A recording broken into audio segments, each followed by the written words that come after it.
स्वागत है। अरे भैया सास पतो चैनल को सपोर्ट करा, आगे बढ़ावा। और एक प्यारा सा नाच गीत लेके नाच गीत है, कैसे लगेगा कमेंट बॉक्स में बताइए और चैनल को फुल वॉच करके खाली देखिए।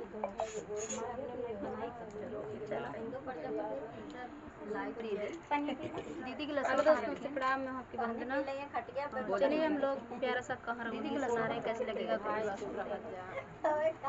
आने आवे बड़ी जोर, पाती गिर झक जोर। आंधी आवे बड़ी जोर, पाती गिर झक जोर। मज मार बुझैनिया चैतवा में, मज मार बुझैनिया चैतवा में। सासु जइहरी सियाई उनका लेबै हम मनाई, सासु जइहरी सियाई उनका लेबै हम मनाई। खोलबै जानकी गठरिया चैतवा में, खोलबै जानकी गठरिया चैतवा में। आधी आवे बड़ी जोर, पाती गिरे झक जोर। आधी आवे बड़ी जोर, पाती गिरे झक जोर। मज मार बुझैनिया चैतवा में, मज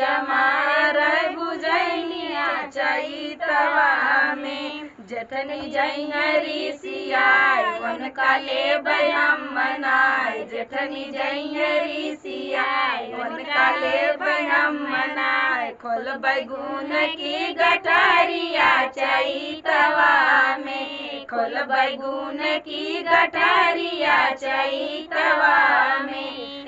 चैतवा में हो चैतवा में, खोलबै गुन की गठरिया चैतवा में। आधी आवे बड़ी जोर, पाती गिरे झक जोर। आधी आवे बड़ी जोर, पाती गिरे झक जोर। मज मार बुझैनिया चैतवा में, मज मार बुझैनिया चैतवा में। ननदी जइहरी सियाई उनका लेबै हम मनाई, ननदी जइहरी सियाई उनका लेबै हम मनाई। दाई देबै गवानवा बैसाखवा में, दाई देबै गवानवा बैसाखवा में।